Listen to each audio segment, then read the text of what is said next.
débrief de la matinale, les temps forts de ce que vous avez entendu ce matin sur Europe 1. 2 témoignages exceptionnels sur Europe 1, ceux de nos envoyés spéciaux en Syrie et en Irak. Xavier Yvon et Gwendoline de Bono qui nous racontaient à 7h45 dans l'interview Vérité que malgré l'avancée de Daesh, la vie là-bas continue.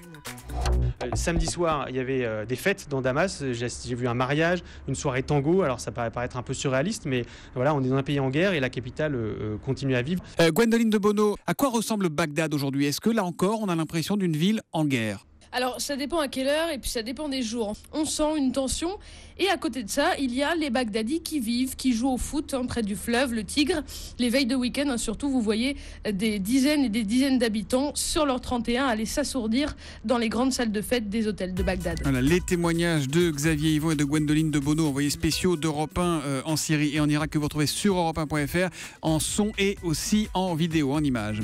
Les 4 Français qui figurent sur la liste noire de Poutine ne pourront plus mettre un pied sur le sol russe et parmi eux, il y a donc Danny Cohn-Bendit. Mais ça ne semble pas devoir l'empêcher de dormir. L'humeur de Danny, écoutez, c'était à 8h-5 tout à l'heure.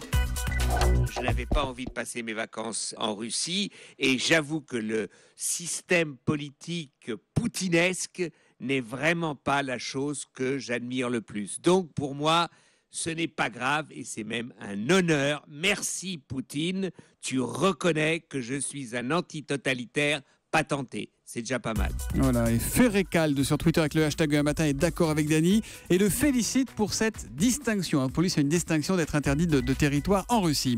Claude Barthodon, le président de l'Assemblée, était ce matin l'invité de Jean-Pierre Elkabbach pour l'interview politique d'Europe 1.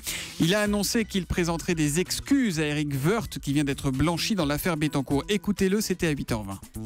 Il y a des mots qui ne sont pas acceptables aujourd'hui dans le débat politique. J'ai eu l'occasion dans le passé d'en utiliser que je regrette aujourd'hui vis-à-vis de M. Woerth.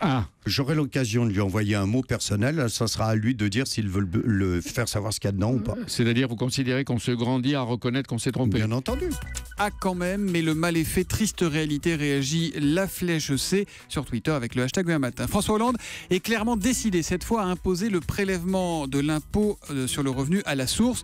Caroline Roux nous le révélait à 7h25 dans ses secrets politiques. Eh bien, c'est un sujet qui vous interpelle beaucoup. On a beaucoup de questions, et notamment celle de Frédéric qui nous appelle de Vaudable dans le Puy-de-Dôme. Bonjour Frédéric. Bonjour Thomas. Quelle est votre question, mon cher Frédéric? Donc ma question est de savoir l'année du prélèvement à la source, si nous allons devoir payer les impôts de l'année en cours plus les impôts de l'année précédente. Ah, est-ce que c'est double ration, Anne-Laure Jumet du service économique d'Europe 1? Alors non, ce n'est pas l'option choisie. Imaginez, c'est explosif politiquement, payer double la première année de mise en œuvre. L'idée est plutôt la suivante, vous paierez vos impôts sur vos revenus de l'année en cours et ça veut dire qu'il y a une année qui ne sera jamais rattrapée par le gouvernement.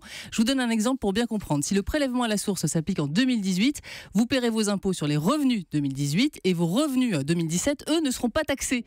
Et le risque déjà identifié par Bercy, c'est qu'il y ait un effet d'aubaine, que cette année-là, précisément, des personnes travaillent plus pour que ces revenus ne soient pas imposés. Et c'est donc un manque à gagner potentiel pour l'État. Merci Anne-Laure Jumet du service économique d'Europe 1. Si vous avez des questions, si vous voulez réagir à la matinale, le 3921 au téléphone, Twitter avec le hashtag un matin, notre page Facebook ou europe1.fr.